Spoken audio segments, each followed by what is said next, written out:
السلام عليكم ورحمة الله وبركاته. فيديو جديد وحلقة جديدة، والنهاردة عندنا آخر حلقة من كورس ال HTML بتاعنا، وهو الحلقة الخامسة بإذن الله. فما تنسوش اللايك والاشتراك، وبسم الله الرحمن الرحيم. يلا نبدأ على طول عشان الفيديو بإذن الله ما يكونش طويل. فهنبدأ بالفوتر على طول، بسم الله كده. طيب، فطبعا احنا هنعمل الفوتر بتاع الموقع، وبرضه هنخلي الموقع ريسبونسيف، وهتعرفوا يعني ايه ريسبونسيف شوية كده. لا نكتب الأول الفوتر ونبدأ في الفوتر بتاعنا. فالفوتر سريع، هنعمله كلاس، نكتب فوتر بالشكل دوت، وهنروح قافلين بالشكل ده. حلو. بعدين هنروح كاتبين بسرعة بالشكل ده بي كلاس تايتل بالشكل دوت، وهنكتب. طيب لو جينا للمثال، فلما ننزل تحت كده هوت ماشي، المفروض ان دوت هيبقى التايتل بتاعنا، تمام، ودوت السبين بتاعه، وهنعمل السوشيال ايكونز في السريع. طبعا هو كان في فراغ هنا، بس احنا هنظبط الفراغ دوت في ال CSS في الموقع بتاعنا، يعني متقلقوش. طيب فالتايتل هنا هوت هنكتب التايتل بتاعنا، وليكن كوبي رايت بالشكل ده. لا، كوبي رايت 2026، تمام، ونعمل اد. تمام.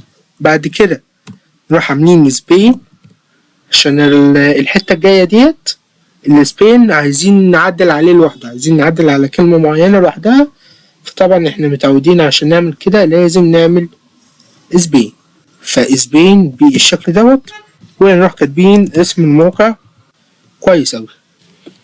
وبعد كده نروح عاملين القسم بتاع السوشيال ايكونز، فهنكتب div بالشكل دوت، div كلاس اقفل كابس لوك، تمام، سوشيال ايكونز صح كده، تمام. وبعدين هنروح قافلين كده، تمام، وهنجيب من الهيدر السوشيال ايكونز اللي كنا عاملينها قبل كده، او ممكن نكتبها تاني، بس احنا هننسخ الجزء بتاع الروابط من هنا اهوت وخلاص. انا نسخت الديف، بس مش مشكلة، نبقى نمسح الديف ديت بعدين. بس احنا ممكن نيجي لتحت، تمام، بالشكل دوت، وهنيجي لتحت هنا نروح عاملين كده، نروح مسحين الديف ديت. تمام. فاحنا دلوقتي لو عملنا سيف وجينا نفتح الموقع بتاعنا، طيب فده الموقع بتاعنا. لو جينا نزلنا لتحت، هو طبعا لسه هنظبطه ب CSS، تمام، بعيدا عن المنظر.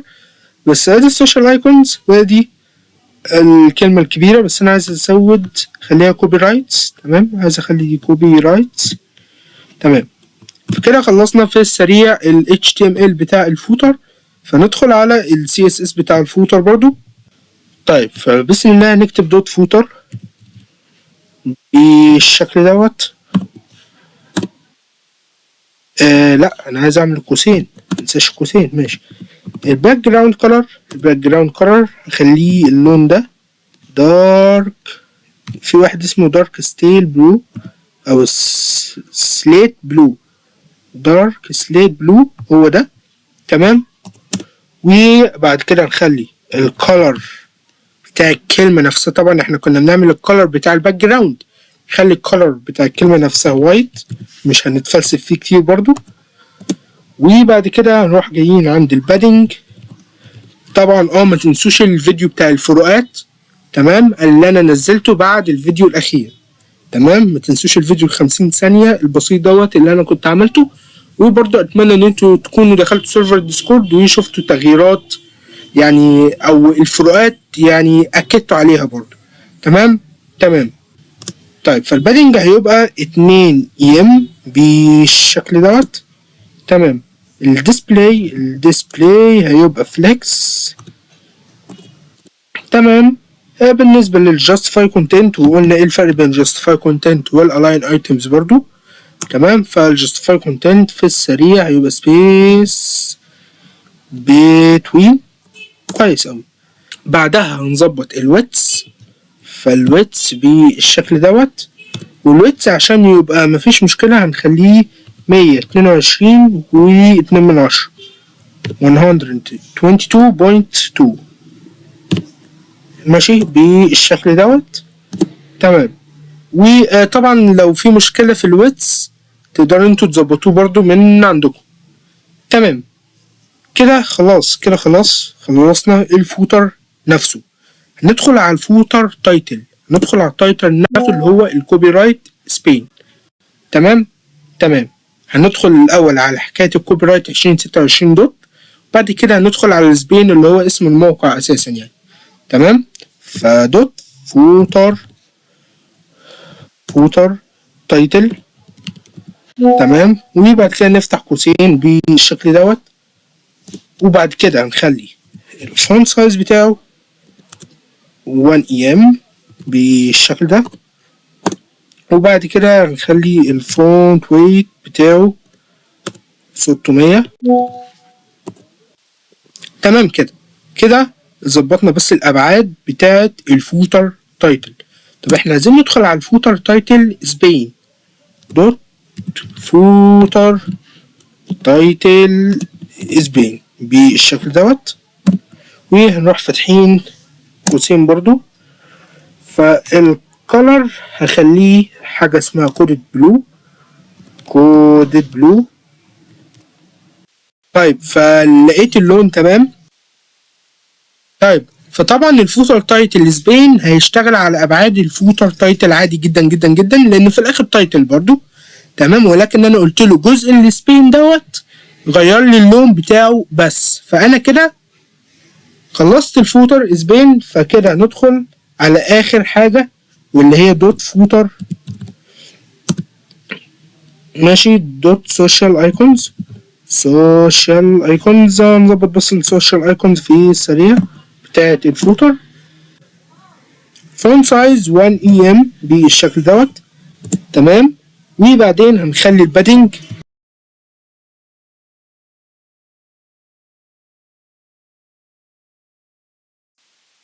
طيب فظبطت ابعاد البادنج اهوت، خليتها 0 12 بيكسلز و0 برضو.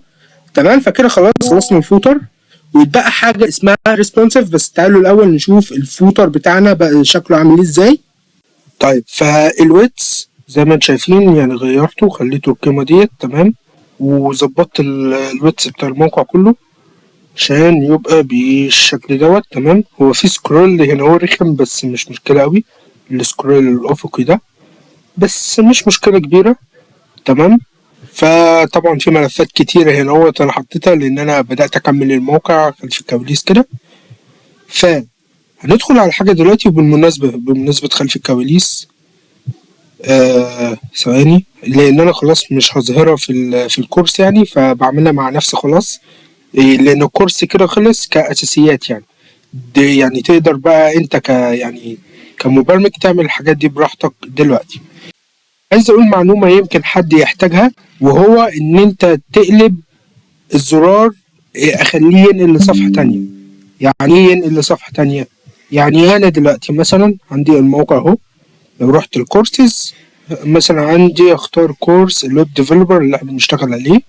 الفيديوهات الجاية هنكمل بايثون بإذن الله. المهم ان احنا نضغط على فيو نقلني على الحلقات دي مثلا. طيب فازاي اعمل النقلة دي؟ ازاي اخلي الزرار ينقلني ل HTML تاني؟ فانا لو جيت على الويب ديفلوبر هنا اهوت تلاقوني عامل حركة ان انا عامل شريف. تمام. HREF وممنشن صفحة ال HTML اللي هي ديت اللي انا عاملها. تمام. وكاتب كلاس مين بوتون وكاتب النص بتاع البوتون. تمام. فدي طبعا لازم تكون من ضمن الانفو. تمام. ومن ضمن طبعا الديف بتاعت الكونتاكت. تمام. يعني جواها، وتحديدا هتيجي بعد البي وتكتب السطر ده كده اهوت وتمنشن الصفحة اللي انت عايزها. فدي معلومة ممكن حد يحتاجها.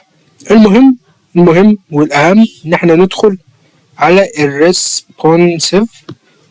طيب قبل بس ما ندخل في القيم ديت اللي أنا خليت الشات GPT يعني يظبطها على حسب بحيث ان هي تكون قيم اقل من القيم اللي انا عاملها في السي اس اس، وهنفهم ليه دلوقتي. المهم ان احنا نفهم فكره الريسبونسيف. الريسبونسيف بيتعمل بحاجه اسمها ميديا، تمام؟ بيتعمل بحاجه اسمها ميديا، بنكتب سلاش ميديا بالشكل ده وبنفتح قوس وبنقول له الماكس ويتس ب 1023 بكسل. يعني اي حاجه، اي شاشه 1023 بكسل او اقل طبق لي عليها الحاجات ديت. وبعد كده قوس بالشكل دوت زي ما انتم شايفين، ونكتب مثلا الهيدر، نفتح قوس بنفس الشكل ده. مثلا نكتب البادنج هنا اهوت انا عامله 12 بكسل في 20 بكسل مثلا وليكن. وبعد كده بنظبط الحاجات ديت، تمام؟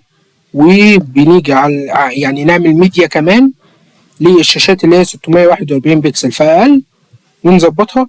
والفليكس دايركشن يبقى رو، تمام؟ اي فليكس دايركشن يبقى رو عشان شات جي بي تي بيعملها كولوم، فدي ملحوظه يعني خلوها رو افضل، تمام؟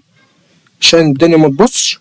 و بالنسبه لهنا هوت برضو بنيجي نعمل ميديا تالتة ونظبط على الشاشات الماكس ويتس بتاعها يكون 300 بكسل او اقل، تمام؟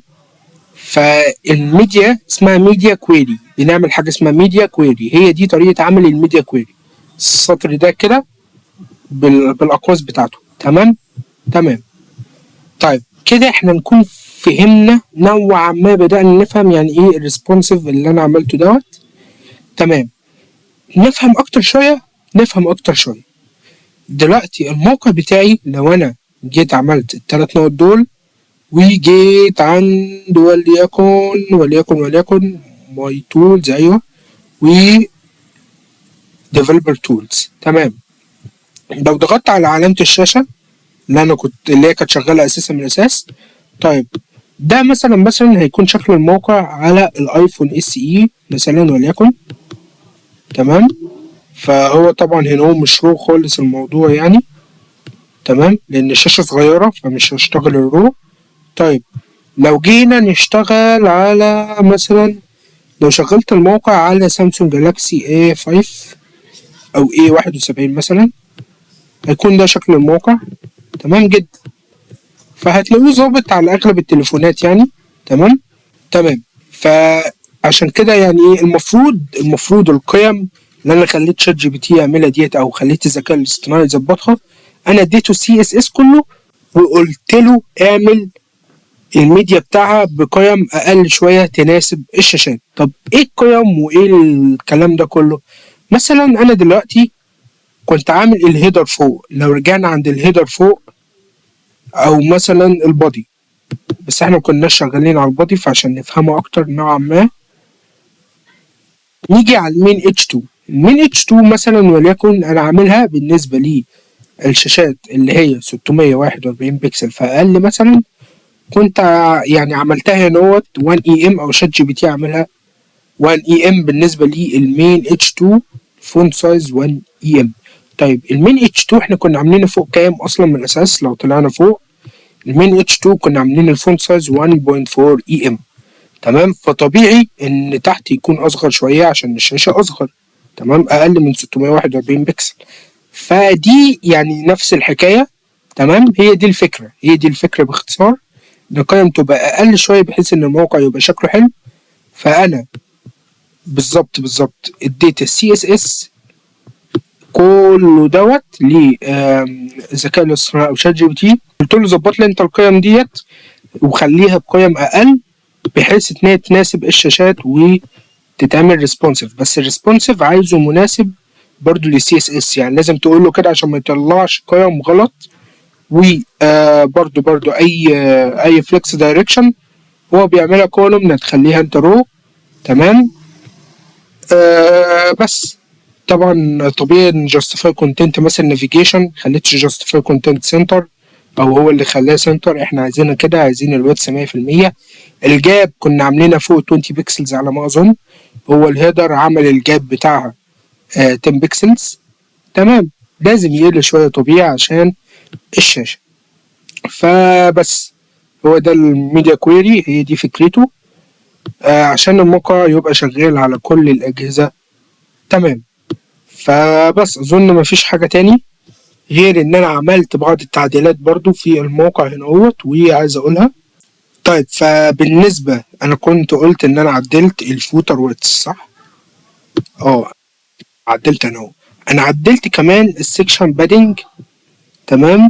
فالسكشن بادنج هنا اهوت خليت 100 بكسل ل 50 بكسل هنا اهو، 100 بكسل و50 بكسل. تمام. عشان الموقع الويتس بتاعه يبقى ظابط احسن من الاول يعني. فبس هي دي التعديلات البسيطة اللي عملتها، وكده خلصنا الموقع بتاعنا رسميا وخلصنا الكورس. فبس اتمنى ان انتوا تكونوا في سيرفر الديسكورد عشان ممكن نقول برضه ملحوظات زيادة يعني الناس بتحتاجها او كده، زي ملحوظة ان انا اخلي الزرار ينقلني لصفحة HTML تانية، دي قلتها على فكرة في الديسكورد برضه.